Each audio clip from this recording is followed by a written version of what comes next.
Captain Jake Morrison stood on the bridge of the UES Vengeance and looked at the stars through the main screen.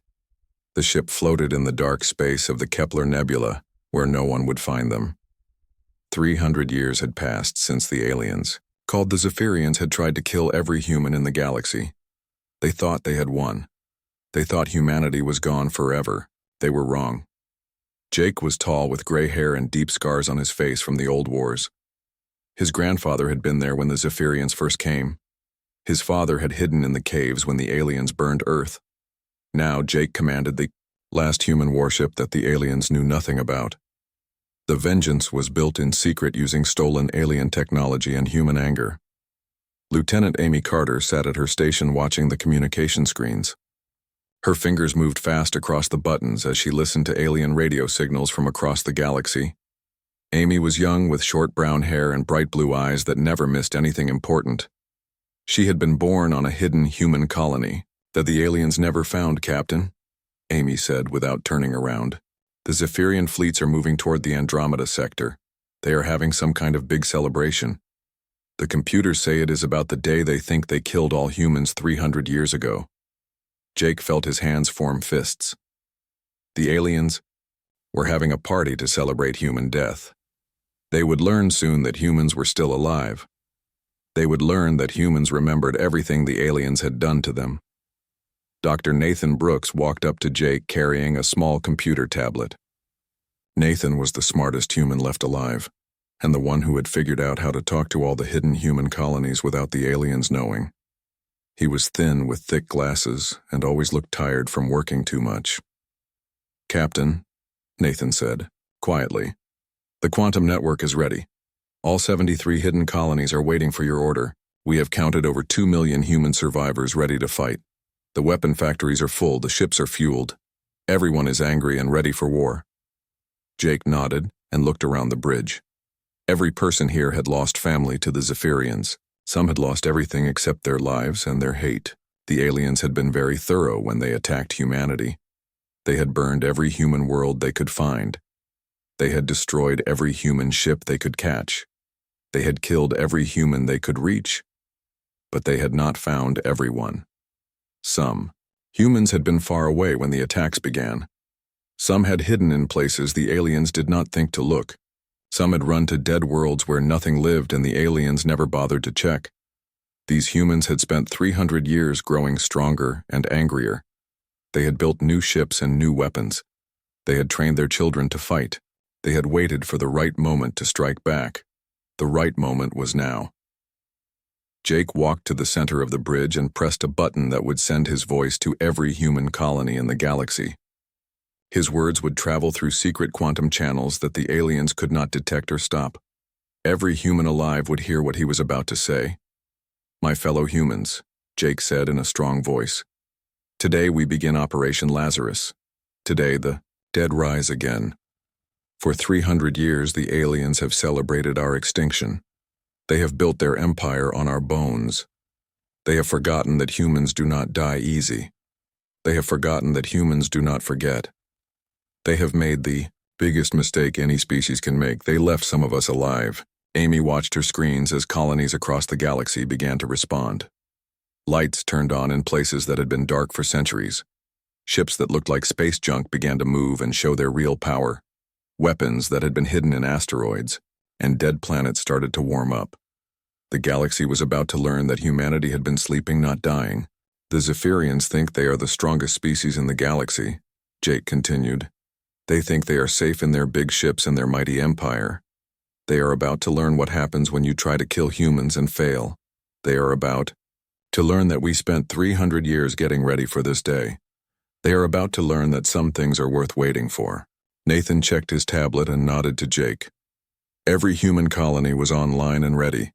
Every human ship was powered up. Every human weapon was loaded and aimed.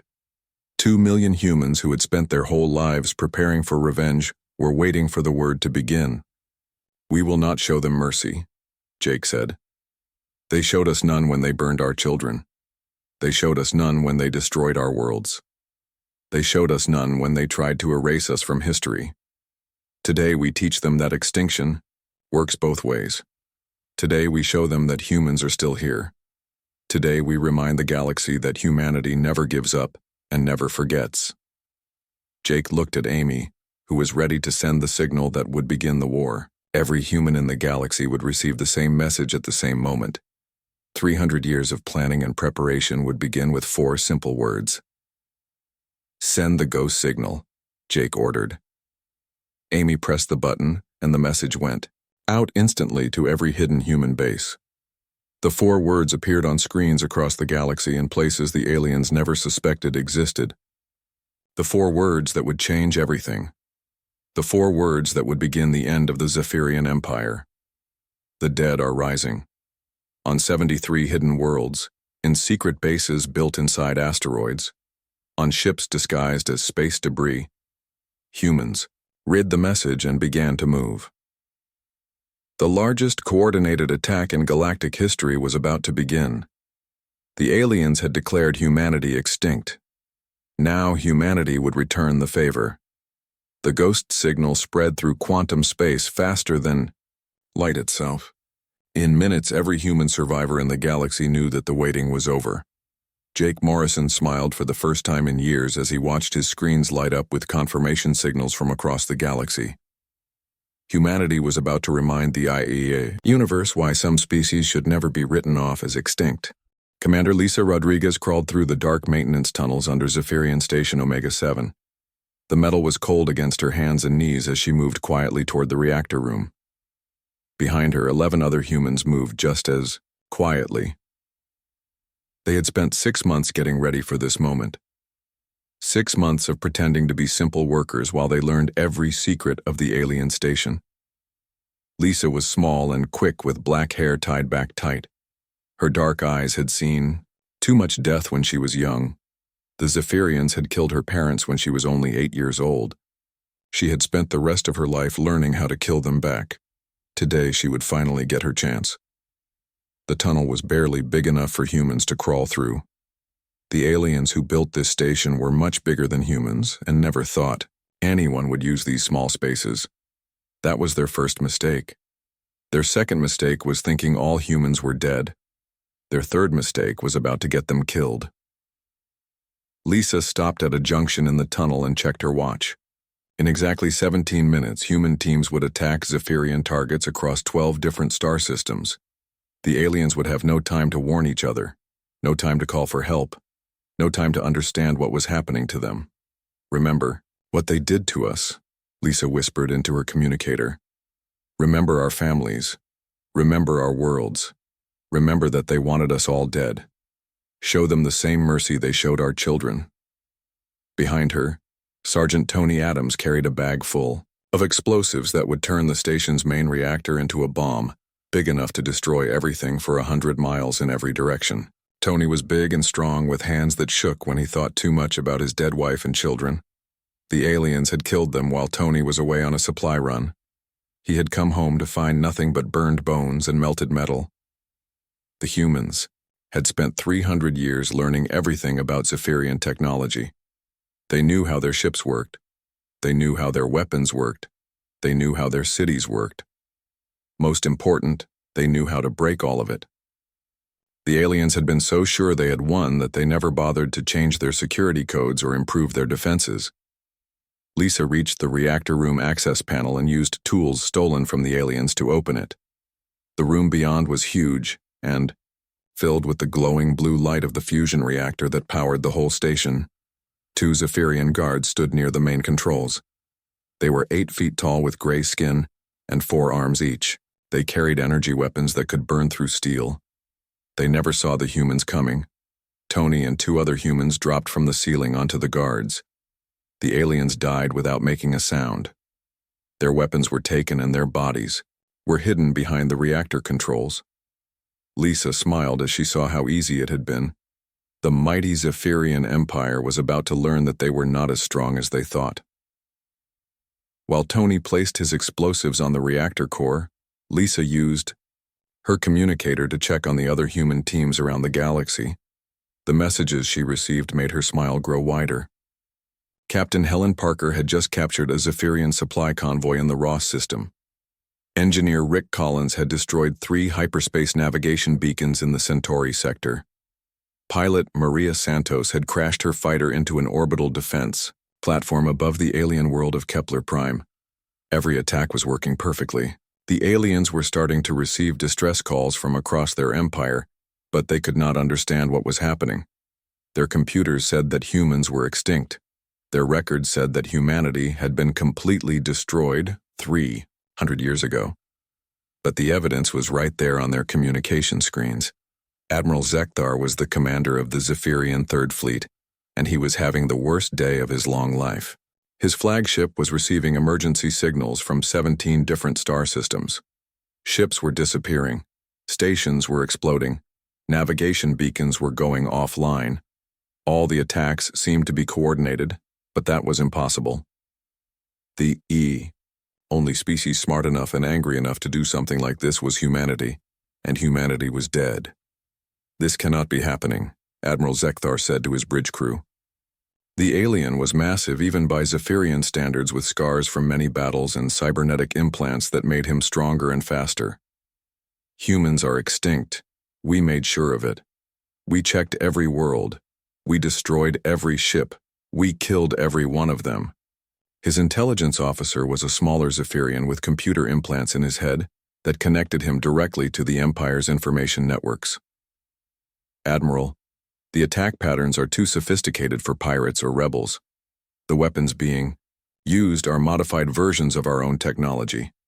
The coordination across multiple systems suggests the intelligence network we knew nothing about." Admiral Zekthar felt something he had not felt in centuries. Fear. The attacks were not random. They were planned. They were coordinated.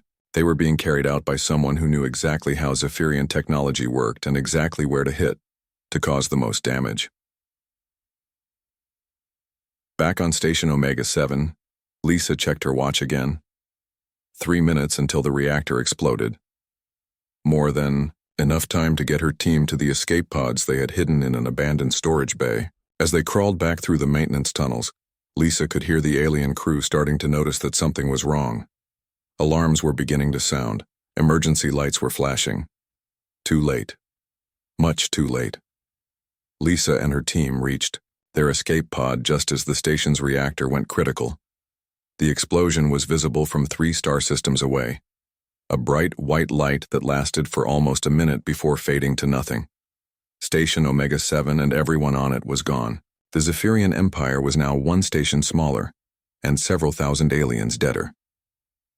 As her escape pod raced toward the human ship waiting in the outer system, Lisa received reports from the other attack teams. 43 Zephyrian installations had been destroyed in the last hour. Over 200 alien ships had been damaged or captured. The hyperspace navigation network that connected the Zephyrian Empire was falling apart as beacons were destroyed faster than they could be repaired. The aliens were starting to realize that something terrible was happening to them. Their communication channels were full of panicked messages asking for help and trying to understand what force was attacking them. Some of the smarter aliens were beginning to suspect the truth. Humans were not extinct. Humans were very much alive. And humans were very, very angry.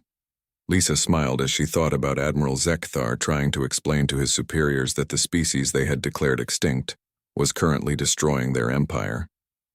The aliens were about to learn that declaring victory too early was a dangerous mistake. They were about to learn that humanity had spent 3 centuries preparing for this moment. Most importantly, they were about to learn that some things were worth waiting for. The Zephyrian High Council met in their great chamber on the capital world for an emergency session that would change the fate of their empire.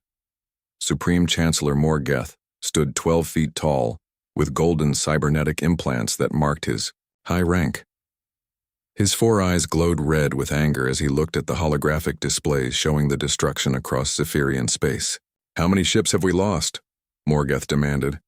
His voice was like grinding metal and made the walls shake. Around the circular chamber, the other council members shifted nervously. They had ruled the galaxy for 3,000 years, but had never faced anything like this.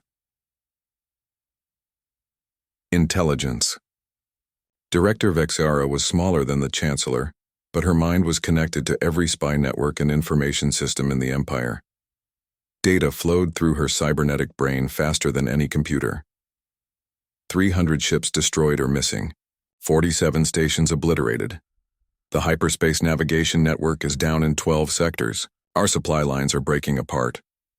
The numbers were worse than anyone had imagined. In just 3 days, the mysterious attackers had done more damage to the Empire than any enemy in the last 1,000 years. What made it even more frightening was that no one knew who was doing it. The attacks came from nowhere.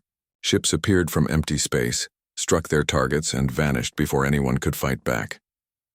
Dr. Sam Mitchell would have smiled if he could have seen the alien leaders trying to understand his technology. Sam was the human scientist who had made the impossible possible. Working from a hidden laboratory built inside a dead planet, he had spent 40 years learning everything about Zephyrian science and then making it better. His quantum phase drives let human ships appear and disappear at will. His plasma weapons could cut through any alien armor. His stealth systems made human vessels invisible to every sensor the aliens had.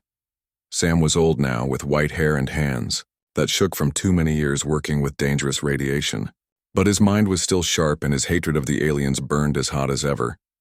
The Zephyrians had killed his daughter when she was only 5 years old. They had thought her city was hiding human weapons and had burned it to ash just to be sure. Sam had never forgotten her face or her laugh or the promise he had made over her grave. Captain Roy Bennett commanded the human stealth ship Retribution as it hunted Zephyrian patrols through the Veil Nebula. The ship was invisible to alien sensors and moved through space like a ghost seeking revenge. Roy had been born on a human colony that the aliens thought they had destroyed completely.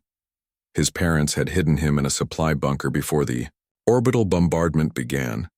When he crawled out 3 days later, everyone he had ever known was dead. The Retribution was not a large ship, but it was perfect for hunting aliens. Dr. Mitchell's modifications had turned it into something the Zephyrians had never seen before. It could phase in and out of normal space.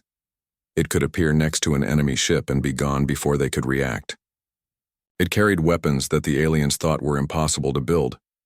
Contact, reported Lieutenant Kelly Brooks from her sensor station. Kelly was young, but she had the best eyes for reading enemy signals in the human fleet. Zephyrian Patrol, Group 6 ships heading for the jump point to Sector 7. Roy smiled. Those alien ships thought they were safe in their heavily armed patrol formation. They thought their shields and weapons made them untouchable. They were about to learn how wrong they were. Take us to full stealth. Prepare the phase cannons. Target their command ship first. Let the others watch their leader die. The Retribution moved closer to the alien patrol without being detected. Roy could see the massive Zephyrian battleship leading the group. It was 10 times larger than his ship and carried enough weapons to destroy a small moon. The aliens who crewed it had probably never lost a battle. They would never get the chance to lose another one. Phase in right next to the command ship, Roy ordered. Fire everything we have into their bridge section. Send them to hell where they belong. The Retribution materialized next to the alien battleship like death appearing from nothing. The human ship's plasma cannons fired at point-blank range, tearing through shields that had never been defeated. The alien command bridge exploded in blue fire and the great ship began to drift dead in space. The other Zephyrian ships tried to turn and fight, but they were too slow and too surprised. The Retribution phased out of normal space and appeared behind the next ship in line. More plasma fire. Another alien ship turned into expanding gas and metal debris. Before the surviving aliens could even understand what was attacking them, half their patrol was gone. Kelly listened to the enemy radio signals and translated them for the bridge crew. They are calling us demons, Captain. They say we are ghosts come back for revenge. They are asking their gods to protect them from the spirits of the dead. Roy laughed, but there was no humor in the sound. Good. That is exactly what we are. Tell them that the dead remember everything. Tell them that humanity has come home. The last alien ship in the patrol tried to run, but there was nowhere to go.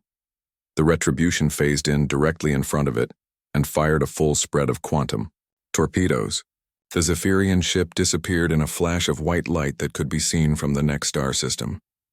In the space of 10 minutes, an entire alien patrol had been wiped out by a single human ship. The survivors' last radio message was a desperate warning to any Zephyrian forces that might be listening. The humans are not extinct. They are here. They are hunting us. May the gods help us all. But the gods were not listening to Zephyrian prayers anymore.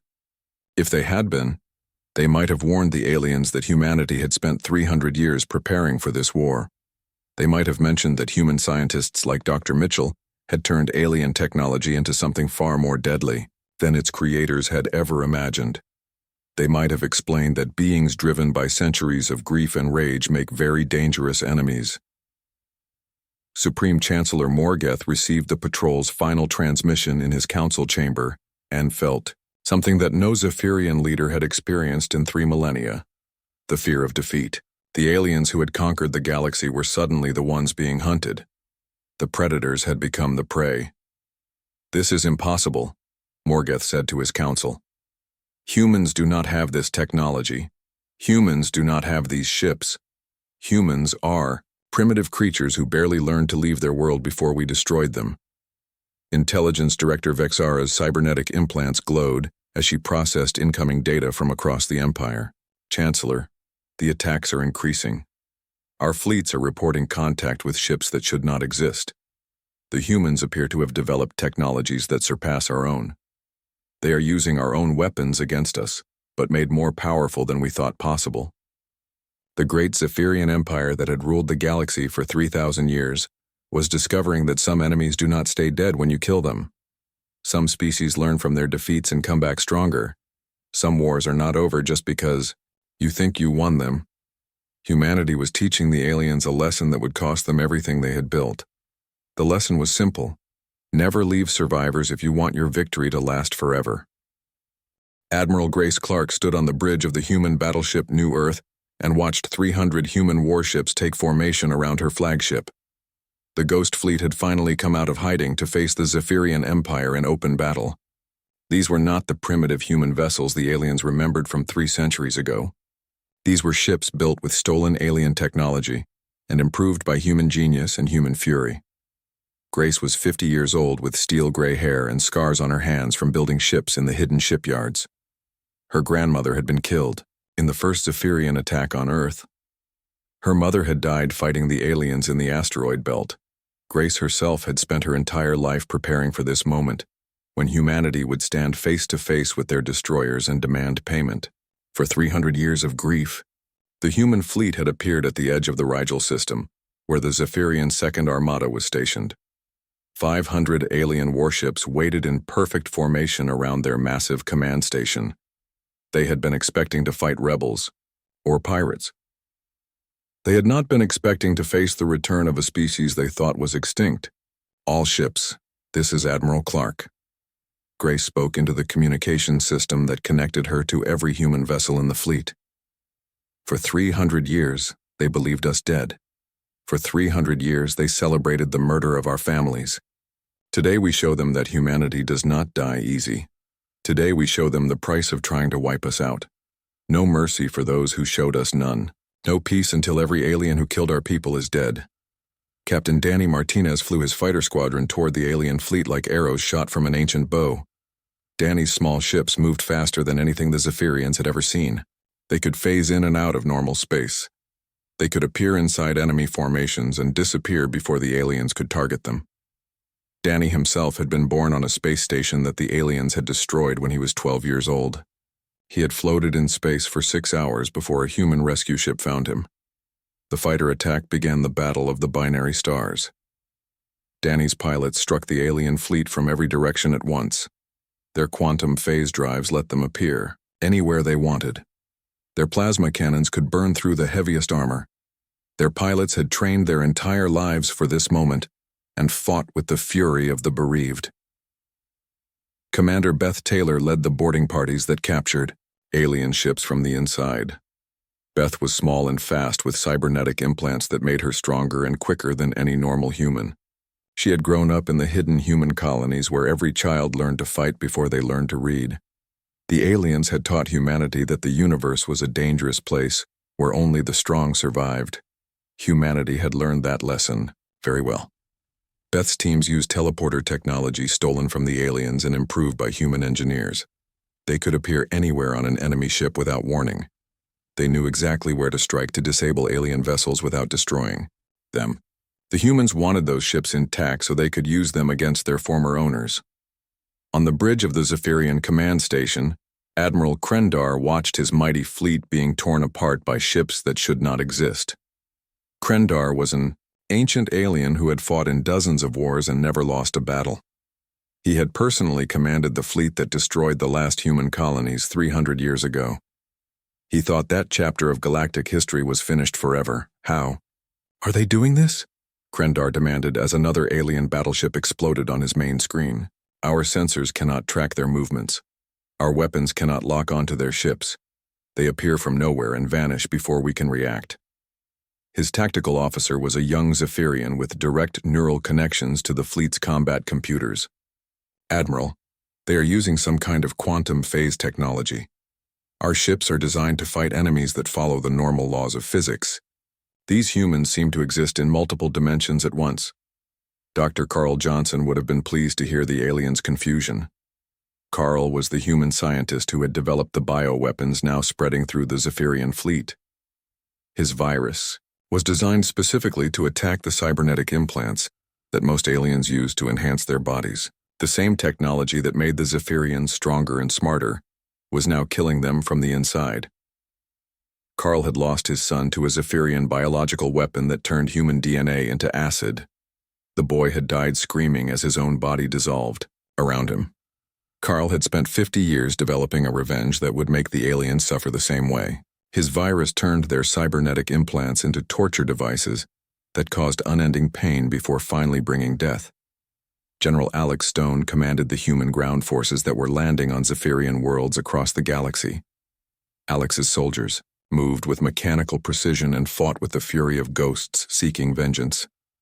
They had studied alien tactics for centuries. They knew every weakness in Zephyrian armor and every flaw in alien strategy. They had been raised from birth to be the perfect weapons against the species that tried to destroy them. Alex himself was a giant of a man with artificial limbs that were stronger than alien cybernetics. The Zephyrians had blown off his arms and legs during a battle when he was young. Human doctors had rebuilt him into something more dangerous than he had been before. His prosthetic limbs could crush alien bones, and his artificial eyes could see in every spectrum of light. The human assault troops that followed Alex into battle were the children and grandchildren of survivors. They had grown up on dead worlds where nothing lived except hatred and the determination to make their enemies pay. They fought with weapons designed to cause maximum pain to alien physiology. They showed no mercy because they had never been shown any on the Zephyrian homeworld. Panic spread through the population as reports arrived of entire sectors falling to human forces. The aliens had ruled the galaxy for 3,000 years and never imagined they could be defeated. Their empire stretched across 10,000 star systems and commanded the loyalty of a dozen client species. But none of that mattered when humanity came calling with 3 centuries of accumulated rage. The alien civilians who had celebrated human extinction were now fleeing their own cities as human ships appeared in their skies. The same orbital bombardment tactics that the Zephyrians had used against human colonies were now being used against them. The same biological weapons that had dissolved human children were now eating through alien flesh. The same terror that humanity had felt was now being visited upon those who had caused it. Admiral Grace Clark watched the alien command station explode in a ball of fire that could be seen from the next solar system. The Zephyrian Second Armada was gone. 500 alien warships had been destroyed or captured by the human ghost fleet. The aliens who had thought themselves the masters of the galaxy were learning what it felt like to be hunted to extinction. All ships, prepare for the next target, Grace ordered. We have 40 more alien fleets to destroy before we reach their homeworld. The Zephyrian Empire ends today. The age of human revenge has begun.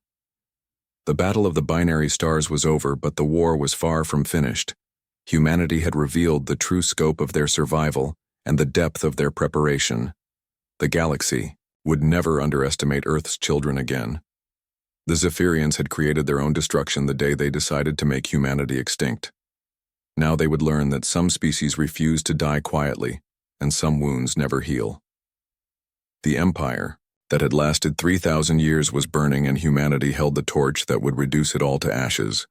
The red sun of Zephyr Prime cast bloody light through the broken windows of the Imperial Palace as human soldiers marched through halls that had seen 3,000 years of alien rule.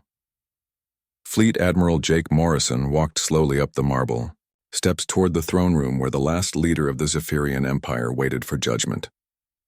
Around him, the symbols of alien power lay shattered and burned. Statues of Zephyrian heroes had been pulled down. Tapestries celebrating alien victories over lesser species had been torn to pieces. Jake was older now, with more gray in his hair and deeper lines around his eyes. The war had lasted 2 years and cost millions of lives on both sides. But humanity had won. The species that was supposed to be extinct had brought down the mightiest empire in galactic history. The Zephyrian fleets were destroyed. Their worlds were conquered. Their people were scattered and broken. Supreme Chancellor Morgeth sat on his golden throne in the center of the vast chamber, but he no longer looked like the ruler of the galaxy. His cybernetic implants had been removed by human doctors using methods that caused as much pain as possible. His forearms were chained with metal that had been forged from the hulls of destroyed human ships. His red eyes no longer glowed with power, but with the dull light of defeat and approaching death. "You remember us now," Jake said as he approached the alien leader. His voice echoed in the huge room that had once been the center of galactic power. "You remember the children you burned? You remember the worlds you destroyed? You remember the species you tried to erase from history?" Morgeth tried to speak, but his voice was weak and broken. The translator device that let him communicate with humans crackled with static. "We thought you were dangerous. We thought your species would grow strong and threaten the peace of the galaxy. We believed we were protecting civilization from a primitive and violent race." Jake laughed, but there was no humor in the sound. "You were right about one thing. We are dangerous. But you made us this way. You forced us to become something terrible. You created your own worst nightmare the day you decided to kill every human in the galaxy." Commander Lisa Rodriguez stood beside Jake with her rifle pointed at the alien's head. Lisa had led more assault teams than anyone else in the human fleet. Her soldiers had captured 17 alien worlds and destroyed hundreds of enemy installations. She had personal kill count that numbered in the thousands. The Zephyrians had created the perfect killer when they murdered her family and left her alive to remember. 17 billion Zephyrians dead, Lisa said without emotion. 4,000 worlds claimed by human forces. Your empire exists only in history books now. Your people are scattered across the galaxy like refugees. The mighty Zephyrian empire that ruled for 3 millennia lasted exactly 2 years once humanity decided to fight back. Dr. Nathan Brooks approached carrying his tablet computer that displayed the final casualty reports from across the galaxy. Nathan had coordinated the entire human war effort from the beginning. His quantum communication networks had let human forces strike everywhere at once. His intelligence systems had found every alien weakness and exploited them without mercy. "The numbers are complete," Nathan reported. "Every major Zephyrian military installation has been destroyed or captured. Their fleet is gone. Their government is dissolved.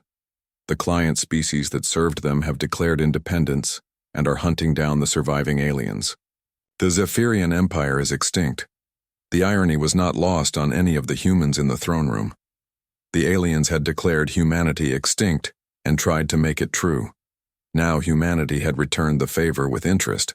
The Zephyrians who had tried to wipe out another species had themselves been reduced to scattered survivors hiding on backwater worlds and hoping no one would find them.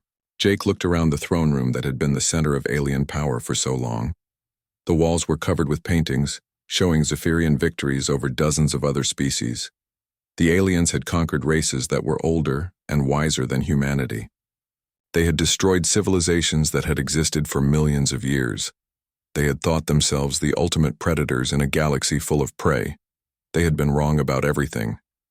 "You want to know the real joke?" Jake said to the broken alien leader. "We never wanted to fight you. When your ships first appeared in human space 300 years ago, our leaders tried to negotiate. They offered friendship and trade. They wanted to join your empire as willing members. You could have had humanity as allies instead of enemies." Morgeth's translator crackled as he tried to respond. "Your species was too aggressive, too unpredictable. Your population was growing too fast. Your technology was advancing too quickly.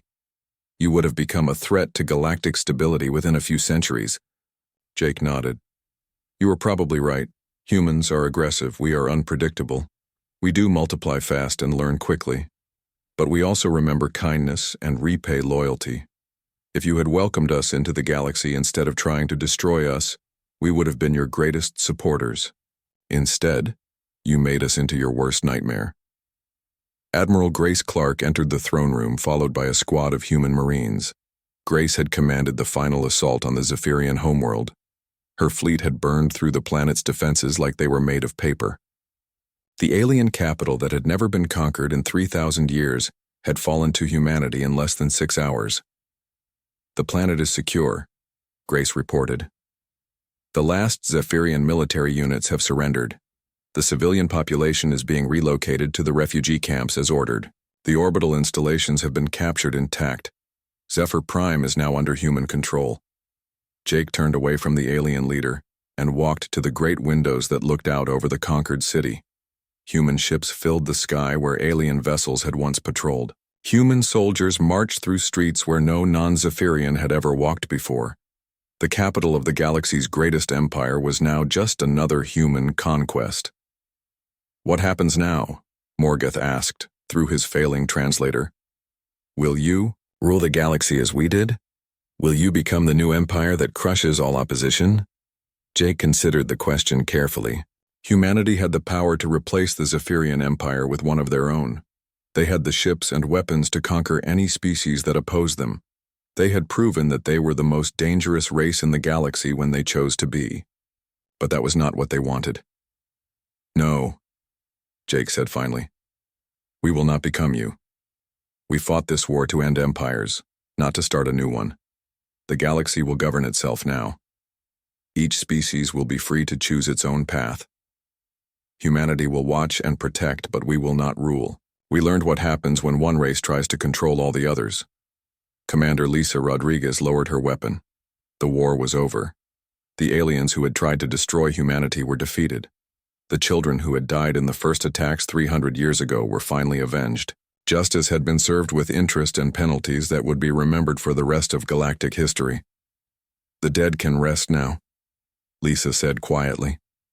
We kept our promise to them. We made their killers pay. We showed the galaxy that humanity does not forget and does not forgive those who hurt our families. Jake Morrison looked one last time at the broken alien leader who had ordered the extinction of the human race. Morgoth would spend the rest of his life in a human prison, thinking about the mistake that had cost his people everything. The Zephyrian Empire was gone forever. The age of human dominance had begun, but unlike the aliens who came before them, humanity would use their power to protect rather than to oppress. They would guard the galaxy against future tyrants. They would make sure that no other species ever had to endure what humanity had suffered. The universe would be a safer place because Earth's children had survived their attempted extinction and learned the hard lessons that survival teaches. The war was over. Humanity had won. The galaxy would never forget what happened when someone tried to make humans extinct. The dead had risen. The extinct had returned. And the universe was now a very different place than it had been before humanity decided to remind everyone that some species refused to die quietly. The age of the Zephyrian Empire was over. The age of human justice had begun. And the galaxy would be better for it even if that lesson had come written in the blood of those who thought themselves untouchable.